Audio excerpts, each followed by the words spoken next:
An interesting story about Cataline Jack. And who the hell was Cataline Jack, you ask? As you should.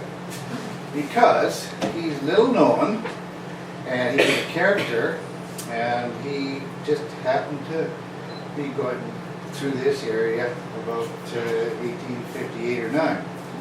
Cataline had a very interesting life. He was unique, and he seemed to touch people who were important because he was a packer, and people depended on packers for taking the food and their goods into the areas which were too remote for sustaining themselves. One of the things that we notice about Canadian history, that we're subject to, we're bombarded with this image of the Disney world as it applies to history. And Disney seems to make heroes out of anybody who settled west. And those people that came to Canada and took part in these same activities, they were exactly the same as the Americans, except that Disney never got hold of them, and they weren't Disneyfied. He took more interest in fiction than fact because he was more interested in telling a good story. So, while the American heroes were truly great, ours are mostly unknown. Cataline Jack had the misfortune of moving to Canada. Down went his rating from 0 to less than 0, and he suffered the fate of being a Canadian. And you'll find out throughout the movie. We've already had Americans in our history.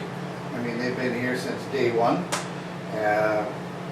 We kicked them out in 1812. They came here. They were the ones that sort of provided the momentum for the gold rush in 1858 and caused all of the historical and political events that ended up in this being a crown colony. They followed the riches from here on the Fraser and into the Barkerville and the Caribou area, and then from there they followed the riches into the Hazelton area. And this is one thing that we don't know too much about what happened in northern BC, but there was quite a mineral boom up there in the 80s. And of course, following that was the Yukon in 97, and huge for gold up in that area. Cataline, he packed supplies for all of them. This is what made him sort of that link that tied it all together. He even packed supplies for the builders of the railway in the Grand Trunk Pacific in the early 1900s, and this was the railway that connected Canada with Prince Rupert. And our link to that railway is that after they finished the Grand Trunk Pacific, they brought all of the steam equipment and shovels down to Squamish and built this railway. So Cataline, he hadn't brought those supplies in, who knows, early 1900s, and he became very good friends with Cataline. He had not, when Cataline was broke, Sperry Klein was able to convince the government to give him a bit of a pension, so that's what he lived on until he died. So, and because another interesting story was during Prohibition, he couldn't get liquor, but because he was a constable and he had medical connections and connections with the police, he always made sure that Cataline had a supply of liquor. So he did look after his friends. He drank brandy, that was his first choice. If not, anything else would be substituted. When he took a drink, some of the liquid would be poured in his hand and rubbed in his head, and there was always a lot of speculation as to the reason. Well, some people attributed this wonderful head of hair to this tonic that he had, and then this treatment. One day, when he was a good moon, he said, I asked him a reason. His answer was that if you put a little bit of every drink outside you, you would not have a hangover the next morning. We should all try it. Anyway, there's another fellow from Hazelton that ran into Cataline, and Ralph Connor was his name. He once described Glengarrian as having such a perfect circulation of blood that he was virtually immune to the effects of cold weather. And he said he always considered this to be pure fiction until he started closely observing Cataline and first noticed the same trait in him several years before he retired. He had occasion to make a hurried trip to Babine Lake. He'd walked all night, and just at daybreak came upon Cataline's camp, which is at timberline, and had been hit with a frosty night. Cataline was asleep at the side of the trail. His bed, a manteau, which is a canvas pack cover, was spread on the ground. He was fully clothed, even to his spurs, and had no cover. A small fire he had started beside him had burned out. I stood for a few minutes, he says, watching his deep, steady breathing. His chest rose and fell in regular beat, and his hair, beard, and clothing were heavily covered with white frost. He was enjoying a good night's rest. His digestive organs must have been quite equal to his circulation, for he lived on a fare that would have palled or sickened a normal person. On the trail, it was principally bannock and beans, the latter being highly seasoned with pepper. Owing to his limited vocabulary, he only spoke of two kinds of meat, bacon and beef. Any game that he might secure along the trail, such as deer, rabbit, squirrel, or grouse, were good of beef.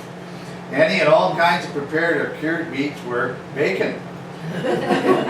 In summer, he became largely vegetarian. Weeds and herbs of many varieties, all of which described as good at lettuce, were added to his diet and consumed liberally, doused with or soaked in vinegar. He was always loyal to his adopted country and was always ready to defend it against anything that he considered detrimental. On one occasion, a number of American miners were in the bar, and as they advanced to their cups, they did not hesitate to point out the superiority of all things American.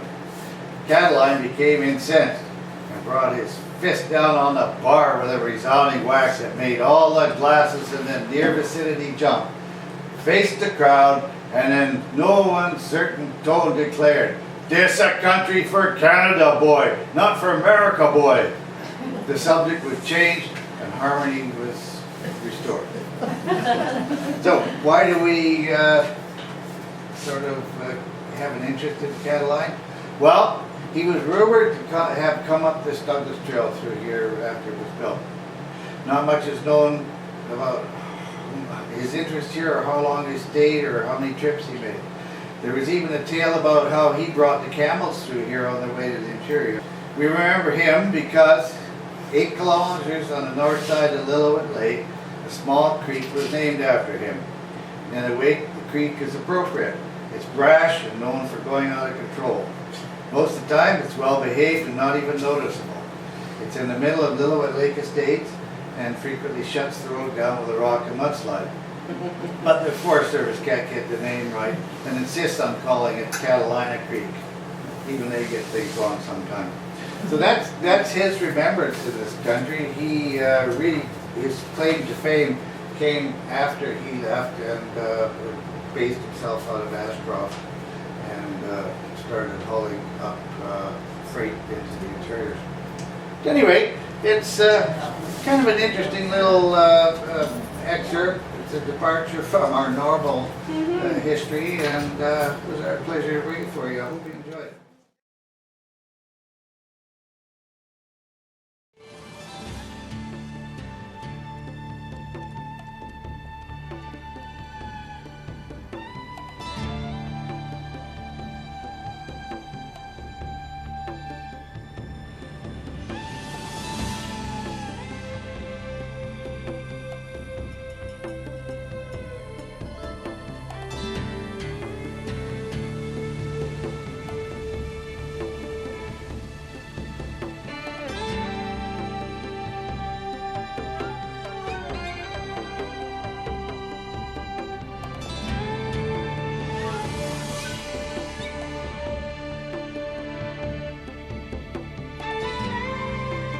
Once upon a time, there was a faraway place where the rivers were carpeted with gold. Once upon a time, there lived a man named Jean Caux, adventurer, miner, mule packer. He would one day be known as Cataline.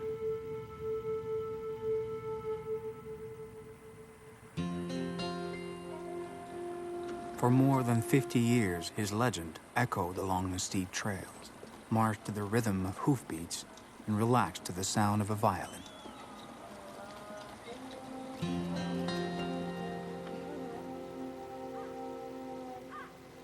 Political exile? Men of the people? Eccentric? How did he mark the first moments of the province? Or better still, become a legend? He was always his own master. His life, it was the rough trails, the untamed nature, the star-filled nights, and always a faint dream that one day he too would be rich. For half a century, he trekked over the countryside. He led his mules up the steepest cliffs. He supplied the most isolated work camps.